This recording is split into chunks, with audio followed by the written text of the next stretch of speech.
কিভাবে আপনি আপনার ফেসবুকের ফ্রেন্ড লিস্ট হাইড করবেন বা লুকিয়ে রাখবেন। ফ্রেন্ডস, আপনি যদি আপনার ফেসবুকের ফ্রেন্ড লিস্ট হাইড করতে চাইছেন বা লুকিয়ে রাখতে চাইছেন, তাহলে ভিডিওটি প্রথম থেকে শেষ পর্যন্ত দেখুন। কেননা এই ভিডিওতে একদম সহজভাবে দেখানো হয়েছে আপনি কিভাবে আপনার ফেসবুকের ফ্রেন্ড লিস্ট হাইড করবেন বা লুকিয়ে রাখবেন। তো ফেসবুকের ফ্রেন্ড লিস্ট হাইড করার জন্য বা লুকিয়ে রাখার জন্য আপনাকে ফেসবুকে আসতে হবে। ফেসবুকে আসার পর একদম উপরে ডান দিকে দেখুন প্রোফাইল লোগো শো করছে। আপনাকে এই প্রোফাইল লোগোতে ক্লিক করতে হবে। আপনার এখানে 3 লাইন থাকতে পারে।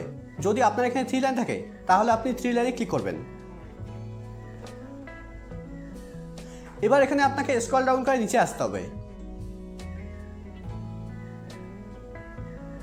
নিচে আসার পর একদম নিচের দিকে দেখুন একটা অপশন আছে সেটিং অ্যান্ড প্রাইভেসি। আপনাকে এই সেটিং অ্যান্ড প্রাইভেসিতে ক্লিক করতে হবে। সেটিং অ্যান্ড প্রাইভেসিতে ক্লিক করার পর সেটিং অ্যান্ড প্রাইভেসির নিচে দেখুন একটা অপশন আছে সেটিং। এবার আপনাকে এই সেটিংয়ে ক্লিক করতে হবে। ফ্রেন্ডস, এখানে এত কিছু করার দরকার নেই। আপনি যদি এখানে আসার পর এখানে একদম উপরে ডান দিকে সেটিং আইকনে ক্লিক করেন তবুও কিন্তু সেম পেজ ওপেন হবে। দেখুন সেম পেজ ওপেন হয়েছে। এবার এখানে আপনাকে স্ক্রল ডাউন করে নিচে আসতে হবে।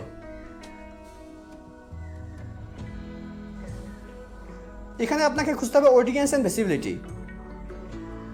নিচের দিকে দেখুন লেখা আছে অডিয়েন্স অ্যান্ড ভিজিবিলিটি। এর আন্ডারে দেখুন একটা অপশন আছে how people can find and contact you. এবার আপনাকে how people can find and কন্ট্যাক্টের উপরে ক্লিক করতে হবে।